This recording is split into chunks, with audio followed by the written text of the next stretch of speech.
Buenos días, gente, o tardes, donde quiera nos escuchen. El día de hoy estamos en un nuevo podcast. El día de hoy tenemos como invitada a la licenciada en fisioterapia Jessica García Vázquez, la cual tiene un enfoque en geriatría. Así que vamos a iniciar a platicar un poquito de cómo fue su formación y a lo que se dedica actualmente. Así que no sé si nos quiera contar un poquito de su formación académica primero, Lick. Ok, bueno, hola a todos, gracias a ustedes por invitarme. Me dio mucho gusto el día que me invitaron y pues acepté, ¿no? Con mucho gusto porque me da emoción verlos en esta etapa profesional, porque también lo es, de su vida. Y bueno, como bien lo dice Raciel, pues yo soy la licenciada en fisioterapia Jessica García Vázquez. Estudié en la Benemérita Universidad Autónoma de Puebla. Ahí tuve la oportunidad de realizar un intercambio académico en España. Al terminar, pues, estaba como en 2 puntos de formación, sea la parte pediátrica o la parte geriátrica. Siempre me ha llamado como mucho lo neurológico. Entonces, pues tomé diplomados o he tomado diplomados tanto en la parte pediátrica como geriátrica, pero en la parte profesional siempre he tenido como mayor contacto con paciente geriátrico, entonces es ahí donde me he desarrollado más y pues mi preparación también ha sido más en esa área. Sí, eran 2 mundos, o sea, parecidos pero diferentes.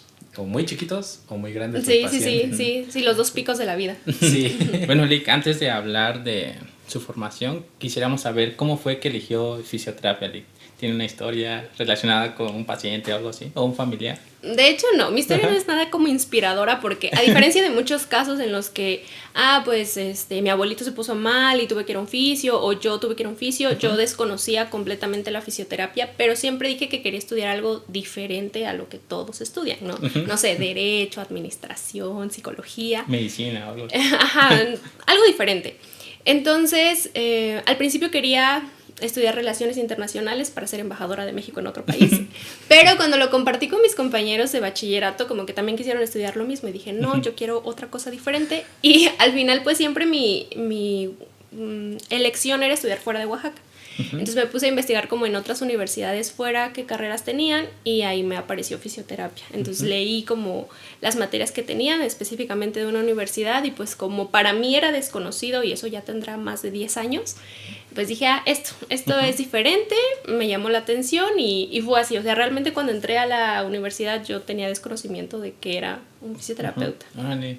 ¿Pero ya tenía el perfil del área de la salud o no? No, ni siquiera. No, también en bachillerato estuve en la parte social, entonces sí me costó al principio, para poder hacer el examen de admisión, porque pues no había llevado materias relacionadas con el área de la salud, entonces para prepararme para el examen pues me costó, pero pues sí me admitieron.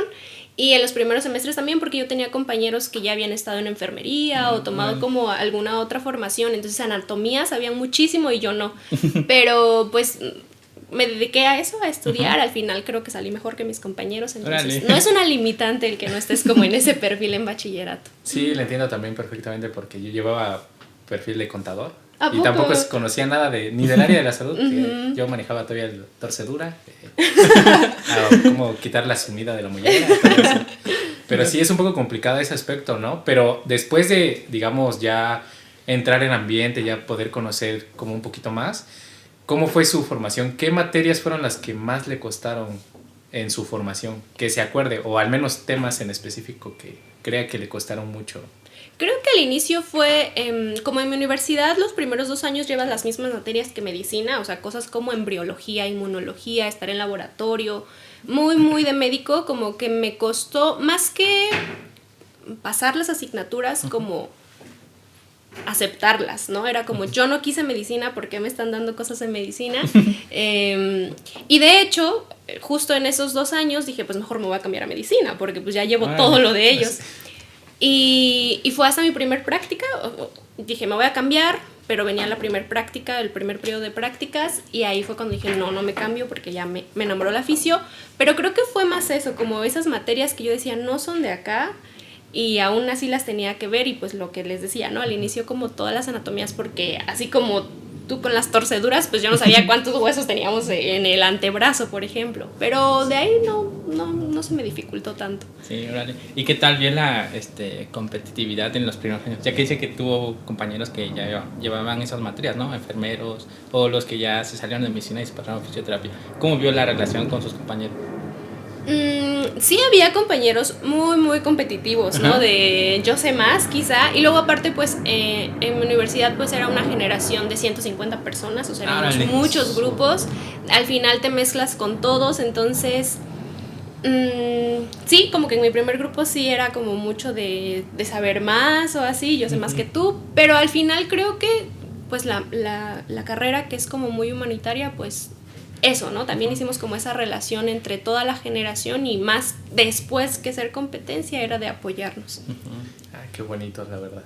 Sí, porque también nosotros tuvimos esa experiencia, ¿no? De que también en nuestra generación iniciaron chavos que ya tenían, ya llevaban estudiando en una universidad fisioterapia, bueno, terapia física creo, y ya tenían un montón de ventajas. Creo que se salieron como en séptimo o sexto semestre de esa universidad. Y la verdad hasta nos sentimos, bueno, yo me sentía un poco mal, porque me sentía como que, no sé nada, no sé nada, ¿qué hago acá?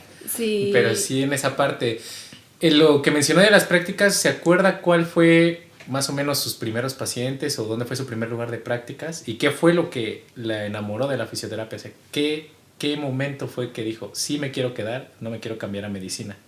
Creo que nunca lo había retomado y quizá ha de ser una de las razones por las que estoy con los pacientes geriátricos, pero en el primer lugar siempre ahí en la universidad es en la clínica de fisioterapia de la universidad. Y justamente fue una paciente geriátrico. Entonces, en esta parte de rehabilitar su marcha, después una fractura, como ver el progreso, fue eso lo que me gustó y más el trato con los pacientes geriátricos. No lo había recordado, ¿no? Pero justamente había sido geriátrico, entonces sí, o sea, me encantó como ese contacto que se tiene con el paciente y ya. Y a partir de ahí fue que se enamoró. Sí. ¿Y su servicio social, dónde lo hizo o cómo fue esa parte?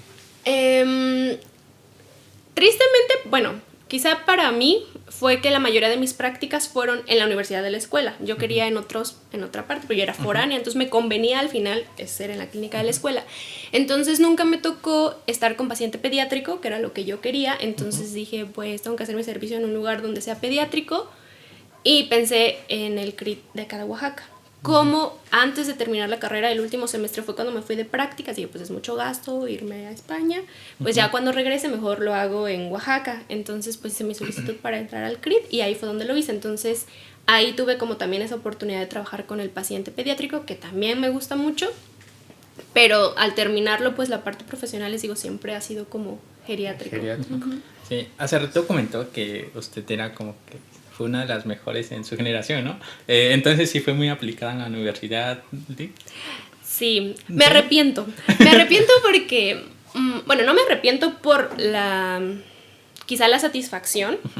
Quizá no dije que fui la mejor. Sí, en mi generación fui el mejor promedio. Ahora de 150. Sí. Aquí humildemente. Humildemente. Se me olvidó lo que me preguntaste. Sí, era muy aplicada. Sí, ya recordé. Sí, me dediqué como a la escuela, aparte por los horarios, ustedes lo saben, ¿no? En la mañana prácticas o en la tarde materias o al revés. Entonces, pues era escuela, ir a mi casa, hacerme comer, tarea y luego otra vez escuela. Entonces siento que no aproveché como tanto la vida universitaria de las fiestas o de salir. Creo que sí cambiaría un poquito esa parte para, no sé, haber sido un poquito más fiestera quizá. ¿Y cuál fue su promedio? 9.78. Sí. Solo tuve un 8 y odio ese 8. No. Sí. Sintió como que ya hubiera fallado. Sí, fue lo peor ese 8. Yo había materias que el 8 me sabía gloria. No, sí. También comentó eso también de la vida foránea, ¿no? Que usted ahí, ¿qué tal se la pasó en ese? Bueno, sé que al inicio es un poquito difícil, ¿no? La adaptación, pero ¿cómo llevó esos años en la universidad? Siendo foránea. Sí, siendo foránea. Pues, de hecho, o sea, yo dije, voy a estudiar fuera, como, pues, mis papás dijeron, lo más cerca es Puebla, pues Puebla. No tenía familia, amigos, nada, ¿no? Era de llegar. De hecho, el día que me fueron a dejar, o sea, yo ni siquiera sabía lo que necesitaba en una vida foránea. No llevaba cobija, trastes, nada. O sea, no, porque mi mamá me dijo, pues echa tu cobertor, ¿no? Pero si no, nada. O sea, llegué a comprar pues todo porque no sabía lo que era vivir aparte. Al principio sí fue difícil. Creo que al primer mes hubo un momento en el que dije, no, yo me voy a regresar, ¿qué hago aquí? Y ya una amiga me dijo, no, prueba otro mes, no, adáptate. Y pues ya, me quedé. Como vivía cerca de la universidad, pues eso no se me complicaba mucho, pero sí te vuelve muy, muy independiente. Creo que sí te sirve muchísimo el salir, o no sé, ustedes creo que son de acá, estudiaron acá, sí. Pero si tienen oportunidad, te sirve muchísimo en crecer mucho en esa independencia, ¿no? Hasta para cocinarte, para... tú eres el que sabes si sales, si no, si haces tus trabajos, si les dices a tus papás que saliste o no les dices, ¿no? Tú tienes la decisión, incluso cómo administras tu dinero, ¿no? O lo gasto en comida o lo gasto en fiesta, ¿no? Entonces, sí te sirve muchísimo para esa parte de independencia. ¿Y cree que esa parte de haber sido foránea implicó mucho en su promedio? Sí, porque cuando yo venía de vacaciones que me traía tarea, pues estaba mi familia, mi hermano, el ruido. Dije, no, o sea, si viviera acá no me podría concentrar o dedicar, porque teniendo a tu familia allá a la fiesta de tal persona, ¿no? O vais a tus amigos del bachillerato, como muchos distractores. Entonces yo creo que sí influyó muchísimo para tener como esa parte académica. Porque creo que es un punto en común con varios invitados, ¿no? Que sienten que la gran mayoría de invitados han sido foráneos en su etapa universitaria. Entonces esa parte también comparten de la independencia que les ayudó muchísimo. Y aprender a valorar todo, desde lo que cocinan, la comida, el dinero, la administración de dinero, y el aprender como a ponerse sus propios límites también hasta cierto punto. Sí. Ahora vamos a comentar, ya que platicamos de la universidad y eso, dijo que también había hecho prácticas fuera de la universidad, ¿no? ¿Cómo fue también esa experiencia? Sí, pues ahí en la universidad era muy común que se fueran de intercambio académico, ¿no? Igual por las posibilidades que te daba, creo que el estudiar en una escuela pública, porque la escuela pues es pública. Entonces, como yo ya sabía que se iban a ir de intercambio, dije, yo también me quiero ir de intercambio. Entonces, pues ya apliqué, evidentemente, pues ahí te ayuda el promedio, ¿no? Siempre te dicen, el promedio no te sirve de nada, ¿no? Pero sí sirve en algunas cosas, ¿no? Entonces, ahí pues me sirvió para aplicar. Ahí fue donde tuve mi primer práctica pediátrica, porque en la universidad siempre que me había tocado la clínica no había tenido pacientes pediátricos. Yo había postulado para una universidad en Madrid, bueno, cerca de Madrid, que era Toledo, pero me cambiaron al norte, a Galicia. Entonces, pues ahí me rotaron por clínicas privadas y hospitales. Entonces estuve con pacientes pediátricos, con amputados, pues con pacientes geriátricos. Algo que sí... detecté es que no estamos tan mal en México, sino quizá, no sé, en técnicas ellos como que pulan mucho, ¿no? Pues en pediátrico boita, o como pulir mucho las técnicas, ¿no? Pero en el trato del paciente creo que sí les ganamos mucho. Justo los compañeros que yo tenía ahí, que también estaban en último semestre, era la primera vez que iban a prácticas. Y pues aquí desde quinto ya estamos en prácticas. La mitad, ¿no? Entonces ellos no sabían cómo contactar con el paciente o cómo hablarles. Entonces ahí yo tenía como una gran ventaja. Entonces sí me di cuenta que obviamente aprendí, pero tampoco es que estemos pues tan mal aquí en México. ¿Y cuánto tiempo fue? Fueron 6 meses. 6 meses. Sí, usted es la segunda invitada que fue a hacer, prácticas o salió de intercambio a otro país. Sí. San Pedro también él se dedica a lo pediátrico, tiene como que esa formación, como dijo, que está muy enfocado en bobat, en vodka, ¿no? Como que tienen esa especialización. Y bueno, ya que comentó de que no estamos tan mal en México, ¿cómo estuvo su experiencia en las clínicas que rotó en su intercambio? Pues fue en un hospital, la parte pediátrica. La encargada pues sí era muy buena, pero también era estricta. Entonces solo íbamos 2 personas en las rotaciones, ¿no? Eran un mes.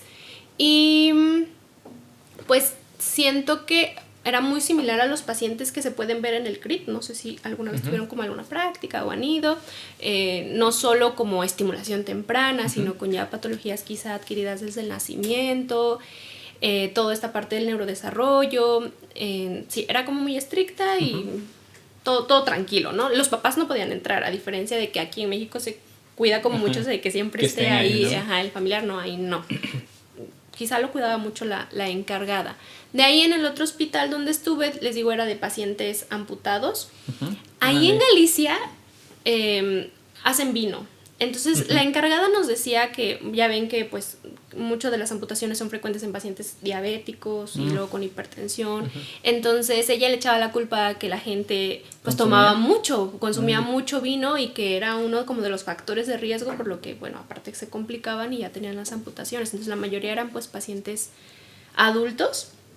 Entonces como tuve mucho ese abordaje con los pacientes amputados y ya en otra clínica pues de todo, ¿no?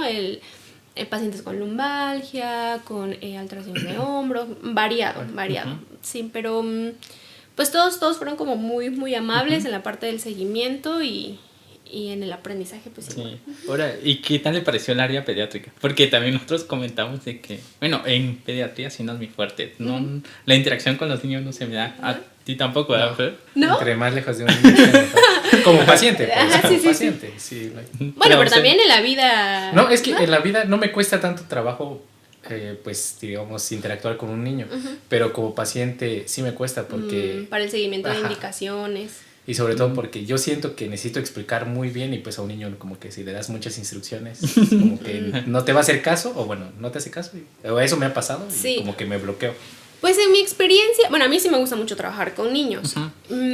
Yo siempre traté de mezclar la parte de la terapia con el juego, como para no tener que pasar por esto de explicarle, a ver, vas a hacer esto con tu rodilla, sino pues a través del juego ponerle el ejercicio que necesitara. Entonces, sí me gustó mucho, pero pues no he tenido como... ¿Sí? Pues tantos pacientes pediátricos, siempre han sido como más geriátricos, pero no se me complicó. Entonces sí le gusta la interacción con los niños. Sí, me gusta mucho. A veces también influye la personalidad, ¿no? De cómo te acercas a los niños. Porque veo a San Pedro que le gusta mucho, explica bastante los temas y como que le gusta la interacción. Y dije, órale, qué chido, ¿no? Que te gusta y además sepas del tema. Claro. Y lo abordes súper bien. Sí. También el otro tema que queríamos abordar es de amputados, ¿no? ¿Cómo vio esa parte, la readaptación en estos pacientes? ¿Qué tal era cómo fue en esa clínica? Justamente porque los pacientes amputados, si no es que fue por algo traumático, es por enfermedades crónico-degenerativas como diabetes, como hipertensión. Entonces se llega a complicar muchas veces desde el inicio el proceso de cicatrización, ¿no? Entonces ahí había mucha como relación con la parte de enfermería para el cuidado de la herida, como pues tenían que estar con sus vendajes, eso sí lo hacíamos nosotros, pero sí al quitar el vendaje y tenía una herida, pues llegaba el enfermero, como que sí había muchísima comunicación. Aparte la fisioterapeuta de ahí como que andaba en todo, así, ella nos metió hasta quirófano, así para fracturas de tobillo, de rodilla, prótesis o así. Entonces ella tenía mucha relación con todo el personal de ahí del hospital. Entonces pues eso, ¿no? Con enfermería, como esta parte del manejo de las heridas. También pues se les reeducaba ahí al paciente cuando ya tenían que utilizar su órtesis, ¿no? Mucha de la parte de fortalecimiento, como la mayoría pues eran adultos mayores, pues había que cuidar mucho como esta parte de la dosificación del ejercicio con ellos. Sí creo que fue uno de los lugares que aprendí mucho porque era solo esos pacientes, o sea, no veíamos otra cosa más que puros pacientes amputados. Y es que sí, me llama la curiosidad de esa parte de que dijo que la mayoría son pacientes geriátricos y sobre todo con diabetes e hipertensión, pero hay algo que creo que estaría bien que se dijera en el video, que es esa parte de le gustan los pacientes geriátricos, pero ¿qué es un paciente geriátrico? Vamos, como en ese aspecto que usted es un poquito más especializada en esa parte. Bueno, antes de catalogarlo como un paciente, pues nosotros tenemos distintas etapas de la vida, ¿no? Adolescente, adulto joven, tenemos al adulto mayor, que socialmente el adulto mayor llega a considerarse en relación con la etapa de la jubilación, que serían 60-65 años. Entonces, a partir de esa edad podemos considerar a una persona adulta mayor. El hecho de que ya lo acompañe alguna alteración, una deficiencia y que requiera de atención, pues ya lo catalogamos como pues ese, ¿no? El paciente geriátrico, pero va en relación a la edad cronológica. Algo que es importante, o al menos para mí en el reconocimiento de la persona adulta mayor, es que todos vamos para allá, ¿no? Sí. Si la vida nos los permite, ¿no? Quizá no todos vamos a ser deportistas o no todos vamos a ser, ya no podemos ser pacientes pediátricos, pero sí geriátrico. Entonces, en relación a los cambios que genera el envejecimiento en todas las personas, es bien importante que en la geriatría no solamente sea hasta que ya te pasó algo, hasta que ya te amputaron, hasta que ya te fracturaste, hasta que ya te caíste, hasta que ya tienes demencia, sino la parte de la prevención. Entonces, incluso a ustedes lo que les guste, sea deporte, sea lo traumatológico, cualquier área, si ustedes están con esta parte de la promoción quizá del ejercicio, de mantener actividad física, ustedes ya están trabajando con la parte geriátrica porque están previniendo que cuando llegue a ser un adulto mayor llegue con alteraciones, y entonces para los que estamos con la parte de atención al paciente geriátrico, pues no tenga tantas deficiencias, ¿no? Porque ya se trabajó desde antes. Sí. Buen punto eso de la prevención, porque también mencionó los factores de riesgo, ¿no? Se generan pues desde que nacemos, no tenemos predisposición a ciertas enfermedades, y en el adulto mayor se ven más estos factores, ¿no? Más alterados. También, como dijo de los amputados que estuvo en España y eso, acá en México, ¿cuál es el grupo de pacientes geriátricos que atiende más? ¿Cuál es la patología o la lesión que aborda acá en Oaxaca? Sí, tristemente, en relación a los factores de riesgo, que ustedes bien lo deben de conocer, esta parte del riesgo de caídas que tienen los adultos mayores, la mayoría de pacientes geriátricos que he visto son post-fractura, ¿no? Porque se cayeron, porque tienen fractura de cadera, porque tienen fractura de coles, ¿no? La mayoría son post-fractura, pero también me ha tocado bastante posterior a un EBC, ¿no? Y que también en México frecuente. Lo tenemos, ¿no? Por estas enfermedades crónico-degenerativas, la diabetes, la hipertensión, son sedentarios, entonces es más frecuente que lleguen a tener un evento cerebrovascular, entonces también en la mayoría son ellos. Y ya de ahí en patologías de tipo degenerativa como las artrosis, ¿no? Ya sea de rodilla, de cadera, son como en su mayoría. Creo que las enfermedades cardiovasculares son las que más afectan, y más el evento vascular cerebral que deja más discapacidad a un paciente, ¿no? Sí, en lo que va del año también he visto un paciente con EBC, fractura de fémur distal de una paciente geriátrica, lo que complica ahí es que tiene sobrepeso y no hace actividad física. Se le hizo una cirugía, no consolidó la fractura y se hizo la segunda cirugía. Y entonces, pero en plan, es como que ya lleva 7 meses en cama y no ha hecho nada de actividad física. En plan, es como que eso. También una abuelita que sí me cayó súper bien, de 89 años, se fracturó la rótula. Y dije, órale, qué buena. Y a veces vemos, como dijo hace rato, que todos vamos hacia ese grupo de pacientes, no vamos a ser geriátricos. Y si no nos cuidamos hoy, pues mañana estaremos un poquito mal. Eso es buen punto a considerar. No, y sobre todo también esa parte de que, bueno, tengo una duda, que cómo lleva esa parte del trato y sobre todo el apego del paciente geriátrico al tratamiento. Porque hay veces que no quieren hacerlo o tienen unas creencias muy arraigadas, sobre todo creencias de que creen que no, pues el ejercicio no les va a ayudar o cualquier otro tipo de técnica, y que usualmente pues se dedican a remedios caseros. Entonces esa parte creo que es algo muy importante, porque así como tiene su dificultad trabajar con pacientes pediátricos, también tiene su dificultad, me imagino, tratar con un paciente geriátrico. Pues creo que he sido muy afortunada por los pacientes que me han tocado, porque en su mayoría como que han sido responsables con el seguimiento, a excepción de pacientes que ya tienen alguna demencia, ¿no? Ahí es bien complicado el seguimiento del paciente, porque incluso hasta como fisioterapeuta pues no te reconoce y tienes que volver a empezar de cero, ¿no? Pero dejando de un lado los pacientes con alguna demencia, un deterioro cognitivo pues mayor, sí he sido afortunada en esta parte de cómo han sido mis pacientes. Creo que lo que más te puede ayudar para que tu paciente geriátrico siga tus indicaciones es explicarle que lo que tú le vas a hacer, el ejercicio, va a mejorar su condición. Por eso es que la prevención no es tan frecuente. No todos van a que, haga una valoración geriátrica integral para ver si tengo una hipoacusia o si tengo un riesgo de caídas. No lo hacen, ¿no? Van cuando ya tienen algo. Entonces, ese es nuestro punto a favor.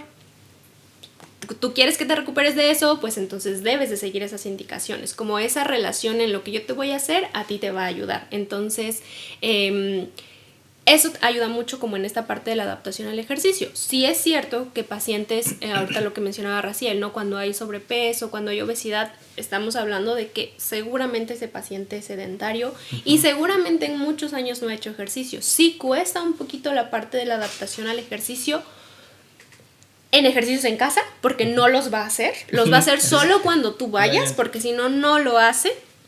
Y de ahí como en la progresión del ejercicio, ¿no? Te va quizá llevar como más tiempo el poder incrementar en intensidad, en frecuencia, pero creo que la clave es que lo que tú le vas a hacer le va a servir.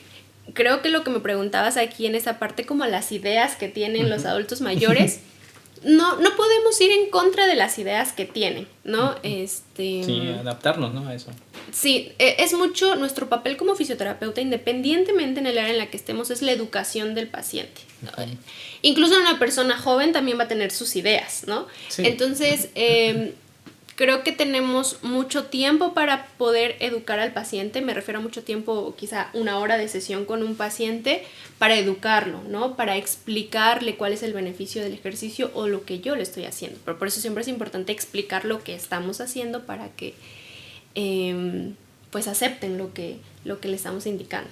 Sí, es que también hemos hablado fue la Dictarina también, con Diego, pacientes, ¿no? De los pacientes que hay que respetar esa parte cultural, porque el generar un choque de ideas entre no, esto te va a servir y eso que haces no, pues hace que el paciente primero no quiera hacer el tratamiento o no se sienta a gusto, y que probablemente pues puedan existir otro tipo de complicaciones, porque el paciente al final de cuentas pues es libre de hacer lo que él desea hacer, pero esa parte de realizar ese choque de ideas puede ser más perjudicial para el paciente que ayudarlo, porque también hay que saber cómo abordar esa parte.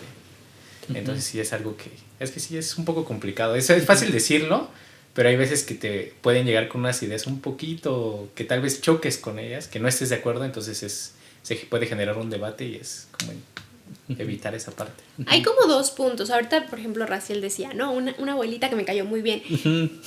El tratar con el adulto mayor, si te gusta, es muy bonita la relación, le aprendes muchísimo. Son muy curiosos los adultos mayores, así como lo sí. Puedes tener como los pacientes pediátricos, pues también con el geriátrico. En realidad hay como una similitud, yo creo que de ahí que me gusten como los dos. Entonces, a veces no tienes el problema con el paciente geriátrico, porque pues te siguen indicaciones, ya te ven como doctorcita, ¿no? O sea, te hacen caso a su nieto. A veces el problema también es con los familiares, ¿no? Porque también el paciente geriátrico necesita que esté un familiar, ¿no? Más si hay como estas deficiencias, estos deterioros, el paciente pediátrico también requiere de que esté un adulto, y quizá un adulto joven pues no se requiere de nadie. Entonces con el paciente geriátrico puedes tener como esa complicación también con los familiares, ¿no? Y que un hijo diga una cosa y otro hijo diga otra, y aquí en medio está el adulto mayor. Y en esa parte, ¿qué más le ha tocado? Porque también, digamos, es necesario tener un adulto, aparte del adulto mayor, que se haga responsable, y también depende del grado de dependencia que tenga el adulto mayor. Pero hay veces que hay adultos geriátricos que no tienen ese apoyo, sea porque no tuvieron hijos o porque tal vez sus hijos les da igual. A usted en la parte clínica, ¿qué más le ha tocado? ¿A pacientes geriátricos con un apoyo, una red familiar o sin red familiar? ¿Y cuáles son las ventajas y desventajas de ambos aspectos? Ok. Todos han tenido una red familiar, pero no significa que esa red, buena, ¿no? Exacto, que sea buena. Sí hay, así como hay artículos que hablan como de esta importancia de las redes de apoyo, yo lo he comprobado con mi práctica, que todos tienen su red, ¿no? Pero aquellos pacientes geriátricos que su familia no les apoya en el tratamiento, incluso para darles ánimo, los resultados son peores, a diferencia de aquellos que sí tienen como esa buena red, se organizan los hijos, bueno, yo te hago los ejercicios el día que no venga la terapeuta, o yo hago estas modificaciones en tu casa porque las necesitas, bueno, yo no puedo estar ahí, pero yo doy el dinero. Cuando hay como esa organización con los hijos y ese apoyo al paciente geriátrico, los pacientes salen adelante más que los que no tienen ese apoyo. O sea, sí me ha tocado situaciones en las que, a pesar de que tienen hijos y con mucho dinero, tienen a los pacientes a sus familiares abandonados, ¿no? Así, en el total abandono. No sé si ustedes recuerdan alguna vez que les conté de una paciente con artritis reumatoide que la tenían en su casa sola. Se iba la hija, el otro hijo tenía mucho dinero, pero pues ahí la tenían abandonada, y ella me decía, pues ya desayuné un atole y un pan, pero porque el del gas me lo trajo y porque el del agua también, ¿no? Y cuando tú querías hacer movilizaciones en sus manos, pues muy sucias, olores muy desagradables, porque quién sabe desde cuándo lo habían limpiado. Entonces la progresión con esos pacientes llega a ser muy poca porque no está ese apoyo de los familiares. Sí, no, es que ese es un tema muy importante a tomar en cuenta, ¿no? Porque yo también he tenido una experiencia así donde solo el familiar llegaba cuando yo iba a dar la sesión de terapia. Y dije, órale, y las horas, bueno, tiene 24 horas al día, ¿qué hace? Y estaba en cama así. Y no lo habían mandado a fisioterapia por un año, porque por la pandemia como que tenían ese miedo. Pero imagínate, solo iba... Y el abuelito... Una hora al día. Llega, se ponía a platicar conmigo y así como dije, órale, como que... No, estuve como 3 meses ahí, pero dije, no, hay que también dejar que también chequen eso, ¿no? De cómo va a evolucionar el paciente. Y en otros casos donde sí la señora llegaba... me recibía su familiar y estaba ahí con la sesión, me ayudaba y dije, wow, qué buena interacción tiene, ¿no? Y dije, sí. ¿Y cómo lleva esa parte de manejar los límites de, por ejemplo, esa pacientita que tuvo, del vínculo que realiza? Porque hay veces que afecta, como usted, ¿no?, dice, se pueden volver como que te ven como tu nieto o algo, e incluso llegan a crear un afecto un poquito más grande que ser terapeuta-paciente. Que, o sea, siempre se genera un cierto vínculo, pero hay veces que se tiene que poner como un ligero límite, porque incluso con otros invitados hemos hablado que pueden crear hasta una dependencia de ti como terapeuta, y pues no sé qué tan común sea eso en un paciente geriátrico. Tristemente, cuando, por ejemplo, esa paciente, ¿no?, como no tenía ese apoyo de sus hijos, quizá la dependencia la tenía como en actividades más como básicas de la vida diaria, para comer, para ir al baño, ¿no? Jamás me dijo, cámbiame el pañal, por ejemplo, ¿no? Que lo tenía, o a mí que me dijera, como que ella ya sabía quiénes le proveían de su atole, quién de su pan, su hija hasta la noche que llegaba, pues cambiar como el pañal. No me ha tocado que tengan como esa dependencia a mí como fisioterapeuta. Creo que más en relación a que como tienen ese abandono, lo que decía Raciel, ¿no?, de platicar, y luego, o sea, en vez de estar haciendo los ejercicios, te están platicando de su vida, y es como de cómo los cortos. Sí debes de permitir que hablen, que externen su punto, pero pues sí, como marcar con mucho respeto. Lo mismo puede ser como en lo que tú me preguntabas, ¿no? Si es de quédate conmigo porque no está nadie, pues explicar, ¿no? Yo tengo otras actividades, o hablarle a sus hijos. Por eso siempre es importante en la historia clínica, pues tener como el número de contacto, ¿no? Hablar si es que necesita alguien o está sola, pues mejor hablarle a un familiar. Muchas veces las redes de apoyo son incluso los vecinos, es como que con los vecinos también apoyarte, ¿no? Pero sí, como muy claro a lo que tú vas, ¿no? Decir cuál es el objetivo de la sesión y a qué hora te vas y ya, ¿no? Las actividades, porque sí puede ser como de, pues ahora llévame tú al baño, ¿no? Sí. La mayoría de mis pacientes han tenido su enfermero, ¿no? Me apoyo muchísimo de sus enfermeros, ¿no? Si en ese momento, no sé, le dan náuseas, pues ahí están enfermeros, y que el baño pues lo lleva el enfermero, o si no, pues les digo a los familiares. Les digo, la mayoría de mis pacientes afortunadamente como que sí han tenido ese apoyo, entonces sí he podido como marcar, ¿no?, de cuál es mi papel en ese momento con los pacientes. Sí, eso está bueno. Buena interacción con las personas que están ahí, ¿no?, el equipo, porque también nos tienen cuidadores, y pues si tienes que levantarlo, cargarlo, pues te ayuda, porque no te vas a lesionar tú. Y esa parte del trabajo multidisciplinario, porque como lo mencionó desde que estuvo en España, que trabajaba mucho con enfermeros en pacientes amputados, imaginándonos una parte, idealizar un contexto, usualmente, ¿qué especialistas se necesitarían para trabajar con un paciente geriátrico? Como un equipo multidisciplinario, o digamos los más esenciales que usted crea. Sí. Pues siempre se ha considerado como en la cabeza a un médico. En este caso, el médico especialista tendría que ser el geriatra. No, incluso México tiene como una deficiencia de geriatras. Hay un número muy limitado de geriatras. Así como le corresponde un geriatra por tantos habitantes, no se cumple. No, hay muy pocos geriatras. Él tendría que ser la cabeza. ¿Y qué pasa? Antes de como contestar toda la pregunta, los familiares, las personas no dicen voy con el geriatra, dicen voy con el internista, voy con el neurólogo, voy con el traumatólogo, no con alguien especialista en geriatría. Puedes ir con un traumatólogo, pero que tenga alguna especialización en geriatría. Entonces, bueno, de cabeza tendría que ser el geriatra y que te tendría que mandar con otro médico especialista si lo requieres, pero con especialidad en geriatría. Está el enfermero, está el trabajador social, está el fisioterapeuta, está el nutriólogo, como de cajón, ¿no? Esta parte de la nutrición es esencial. No sé si mencioné al psicólogo, que también tendría que estar, pero es como de cajón, ¿no? Todos estos, de hecho, algo que está establecido en los pacientes adultos mayores es lo que les decía hace un momento, una valoración geriátrica integral en la que se hace una valoración multidimensional, no solamente si tienes enfermedades o solo la parte clínica, también la parte social, la parte económica, la parte nutricia y la parte pues psicológica. Entonces, esos tendrían que estar como de cajón. Y en su práctica, ¿con cuántos? Bueno, nada más ha dicho de enfermeros, pero ¿le ha tocado trabajar con algún médico geriatra o con un nutriólogo o algo en un mismo caso? ¿Que todos tengan esa comunicación? Sí, depende mucho de también las posibilidades económicas del paciente, ¿no? Yo sí recomiendo cuando detecto como algo con el paciente, como la necesidad de otro miembro, porque sí me ha tocado que en la mayoría de casos me buscan a mí antes primero que quizá a otra persona. Como la mayoría de los pacientes que les comentaba, que me preguntaban, pues son post-fractura, siempre tengo al traumatólogo conmigo, ¿no? Para también en qué momento hacer las cargas, ¿no? Para que ya se pare el paciente. Entonces siempre de cajón ha estado el traumatólogo. En otros casos me ha tocado con una geriatra.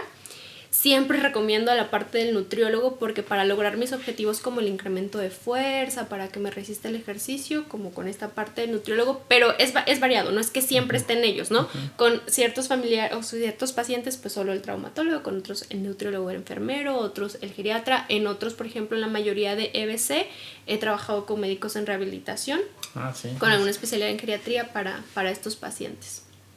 Creo que eso da la experiencia, ¿no? Darte cuenta de qué es lo que necesita el paciente, ¿no? Y ya estar enfocado en un área. Yo he comentado con mis compañeros acá y con los entrevistados que ya en fisioterapia se deben generar especialidades, ¿no? Para que un fisio esté muy enfocado en el área, pues tenga conocimientos y pueda en su práctica clínica llevar una mejor adaptación a estos pacientes.